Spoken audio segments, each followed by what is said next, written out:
এই হলো দুপুরের আয়োজন, হয়েছে মিক্সড ফ্রাইড রাইস তার সাথে মাটন কষা। আজকে কলা পাতায় খাবো, আজকে কিন্তু আর মানে থালা টালাতে খাবো না, কলা পাতায় কিন্তু ফ্রাইড রাইস হোক বা ভাত হোক, মাটন দিয়ে হোক, চিকেন দিয়ে হোক, মাছ দিয়ে হোক, দুর্দান্ত লাগে। ঝুরঝুরে একদম রাইস আছে, তো সুন্দর। এর মধ্যে রয়েছে বিন রয়েছে, গাজর রয়েছে, চিকেন রয়েছে। এই হলো মাটন কষা। এটা নানলি দাও, এটা না, এটা দাও।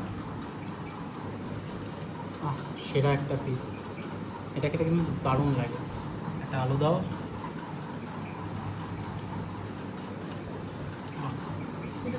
অল্প ঝোল দাও, ব্যাস।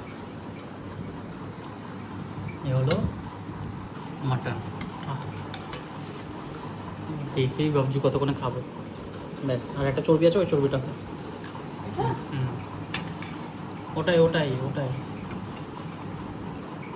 মাটন না, চর্বি অনলি। ওটাও মাটন খাবো না, 3 পিস নিয়ে নিয়েছি। এবার জমিয়ে খাওয়া যায়। এরকম সুন্দর সুন্দর পিস কাটিং করে দিয়েছে। আমি যে তেজপাতা দিয়েছিলাম, মাটন দিয়ে একটু জমিয়ে খাওয়া যাক। এই চর্বিটা কিন্তু দেশি খাসির চর্বি, একদম অল্প নিয়েছিলাম। এটা ফ্রিতেই দেয়, যারা যারা মাটন খেয়ে তারা জানে এটা ফ্রিতেই দেওয়া হয়, এটার জন্য কোনো এক্সট্রা টাকা লাগে না। যাই হোক, একটু আলু নিই, বিশাল গরম এখনও। আলু ছাড়া একটু ঝোলটা দিয়ে একটু খেয়ে দেখি কেমন কী হয়েছে, খেতে বোঝা যাবে। অপূর্ব, দারুণ টেস্ট। একটু চর্বি দিয়ে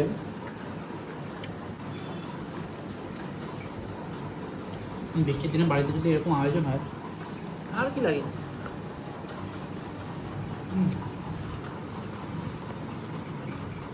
দুর্দান্ত মাটন। একটা ঝোল নিয়ে নিচ্ছি, ঝোলটা তো কম লাগলো, ব্যাস স্বাদ লাগলো না। দারুণ হয়েছে মাটনটা, দারুণ বলেছে। ঝোল দিয়ে ফ্রাইড রাইস দিয়ে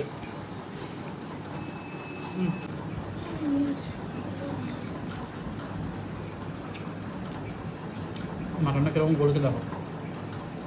জাস্ট 4টে সিটি দিয়েছি, এরকম 15 মিনিট কষানোর পরে রান্নার প্রসেসটাও দেখালাম, খাওয়া দাওয়া দেখাচ্ছি। দারুণ টেস্ট হয়েছে, একবার বাড়িতে ট্রাই করে দেবো এরকম মাটন আমি যেরকম মাঝে বানালাম। মাটনটাও দারুণ কুক হয়েছে, আর ফ্রাইড রাইসটাও দারুণ হয়েছে, তো জমে গেল।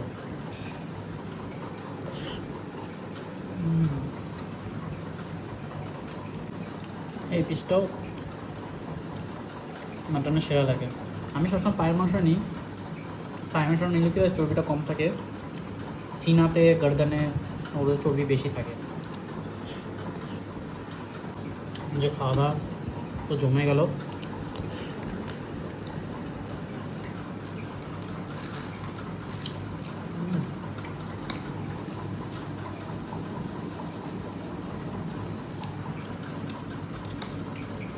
যাই হোক, আজ ভিডিওটা কেমন লাগলো অবশ্যই কমেন্ট বক্সে জানিও। কি সুন্দর নরম তুলতুলে না চাষ। এই কলা পাতা খাওয়াটা আসলে বাঙালিদের খাওয়া নাকি তামিলনাড়ুতে খাওয়াতে, এটা আমি বুঝতে পারি না, কিন্তু খেতে কিন্তু বেশ লাগে, বাঙালি হোক বা তামিলনাড়ুর লোকেদের খাওয়া হোক।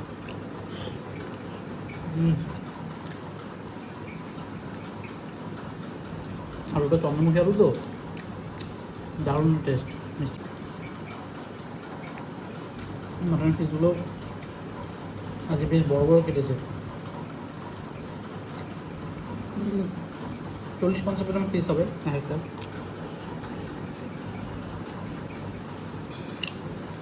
তাও কত সুন্দর বলেছে। আজ কিছুই আর রান্না করতে হয়নি, কারণ মাটন নিয়ে একমাত্র রাজা, ও থাকলে আর কিছু লাগে না। তাও বাইরে বৃষ্টি পড়ছে তো, এবং খাওয়ার মজাই আলাদা।